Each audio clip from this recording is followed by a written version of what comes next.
Hey everyone, it's AJ. So I'm going to be going over your stationary commands that we will be using throughout the season.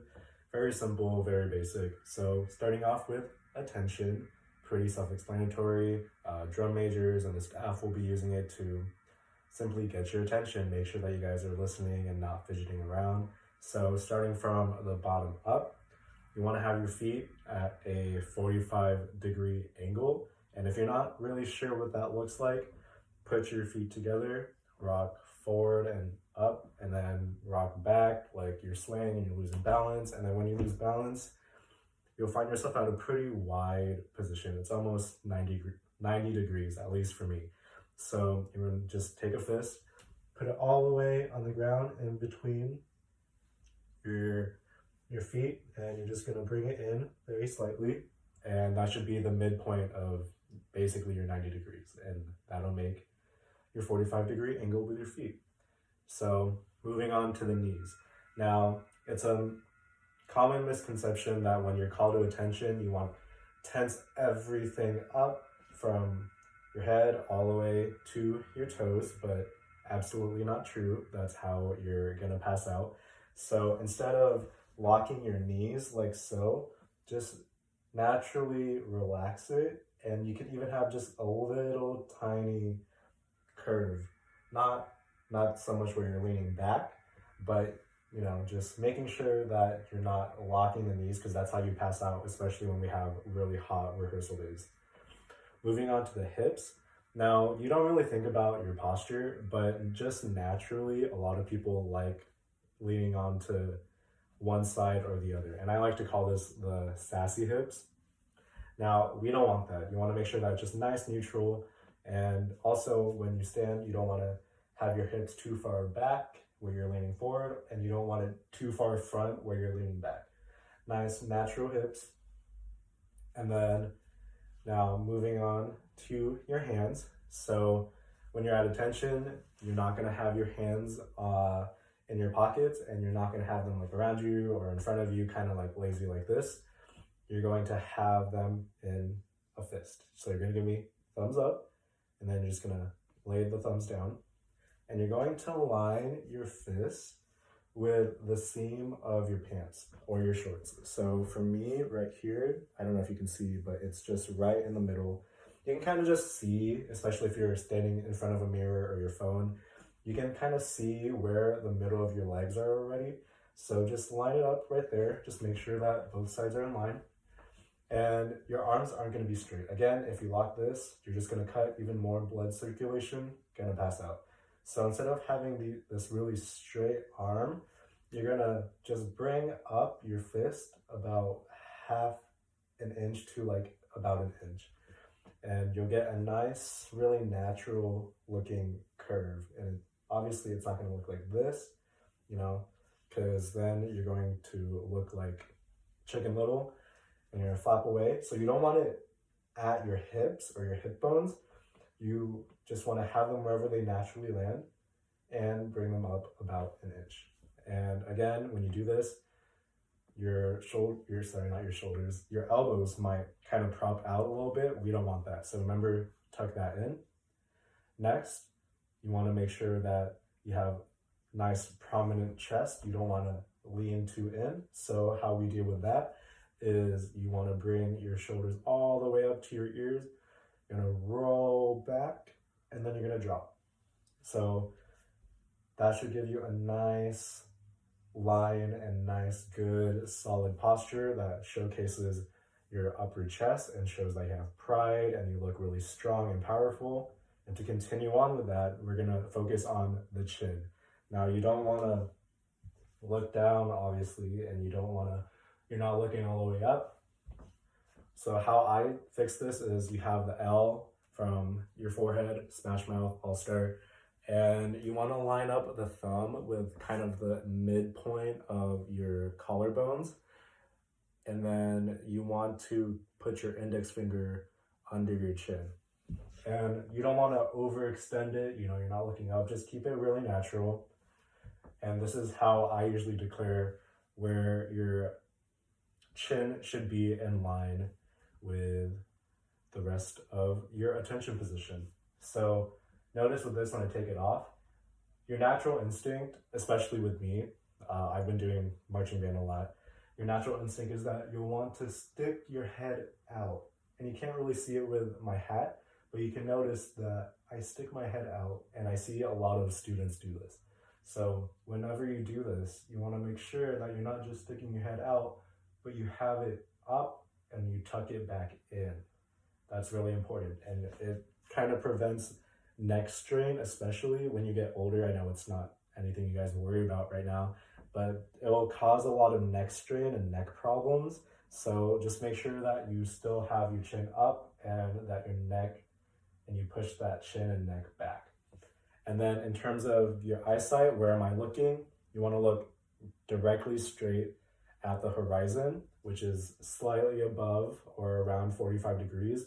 We're not going to worry about that right now because we're not all together, but essentially you want to make sure that you're not looking around at attention. This is a time to like look and, you know, see if your friends are doing it, all that kind of stuff. You just want to make sure that you're looking at one thing. So let's say there's a lamp that's right in front of you while you're practicing this. You want to only look at that lamp.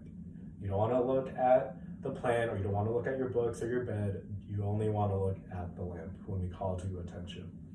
So you may be wondering, how do we get to attention? You know, do we just say, hey, attention, and then, you know, you go into it? No, there's a vocal command sequence for everything that we call. So with that, it is band, attend, hut, or band, ten, hut. And you'll notice that it's all in tempo. Band, attend, hut. And then your response is you're going to snap to attention and you're going to yell firmly, dawns. And just Sorry, I'm having trouble hearing you. Not Siri, sorry about that. So you're going to say dawns. And it's not dawns or dawns, you know, you're not actually yelling. We don't want that. It's basically an accented legato note is how I like to think of it. So it's going to be band, attend, hut, dawns. It's very forceful, and I'm not going to yell in my own house, but you want to make sure that it's nice and from the diaphragm. You can be wacky with it if you're outside, you know, people may think that you're crazy, but when you see about 30 other people doing this, it's pretty intimidating. So, you know, get a little silly if you want to practice it, definitely go ahead. And so just as a whole recap, the command is band, attend, hut. 1, 2, 3, your response is on 4. So band, attend, hut, dawns. And you're just gonna stand nice, tall, proud. I'm not looking around. Everything is all in check. And then after that, a staff member or a drum major will say at ease, and that means that you can relax, you can kind of chill out, you don't have to be so stiff. So, you know, going on from that, we also have parade rest. Now, again, pretty self-explanatory. It's a resting position that we primarily use in parade settings. You know, when you're not really moving, we don't want you guys to just kind of stand like this all the time with your instruments. So we'll usually call parade rest. And then this is what it looks like.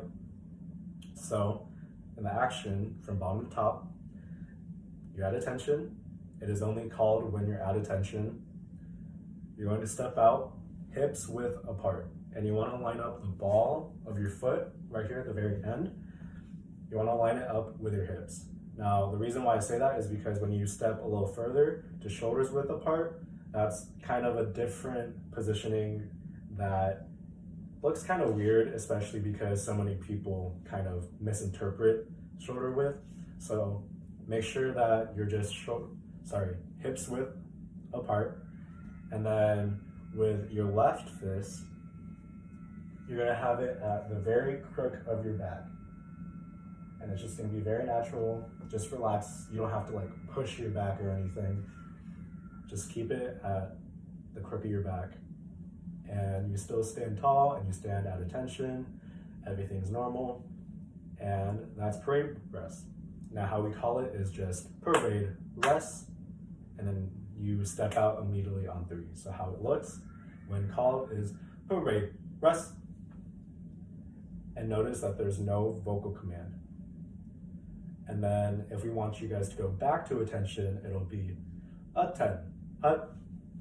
So 1, 2, respond. 1, 2, respond. A 10, hut, back to attention. And then of course at ease, then you can shake it out. So again, if you have any questions, you can always rewind or you can, slow-mo, however is most comfortable. And continuing on, we have horns up. Now obviously you don't have instruments, and we'll go over instrument carriage, whether it's virtually or sectionals or in person. But for now, we're gonna use our hands as the horns. So with your right hand, you're gonna make a fist. And just like normal attention position, so make a thumbs up, rest the thumb, and then you're gonna make a karate blade with your left hand. And you wanna keep your fingers together, and you're just gonna place it on top of your right fist, and you're going to want to line up both of your knuckles like so, not anything like this or like that. You wanna make sure that the knuckles are aligned, and you wanna place the left thumb over the right thumb. So this is your imaginary horn, and you wanna line up your knuckles to the tip of your nose when you stand at horns up. And now I'm not saying like your horns are gonna be like this, just have a nice comfortable distance, and you want it to line up with the tip of your nose. And how your arm shape is going to be is you want it to basically be a nice, almost 90-degree angle where there's no breaks in the wrist. So I don't wanna see this, and I don't wanna see this. You wanna make sure it's as straight as possible.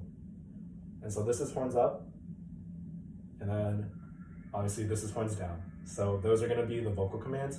Will be bam, horns up, and then you're going to smash into horns up. I literally want you to punch your left hand to see little red marks. That's usually how I know I was doing it right in high school, is that I would see like red marks by the end of rehearsal.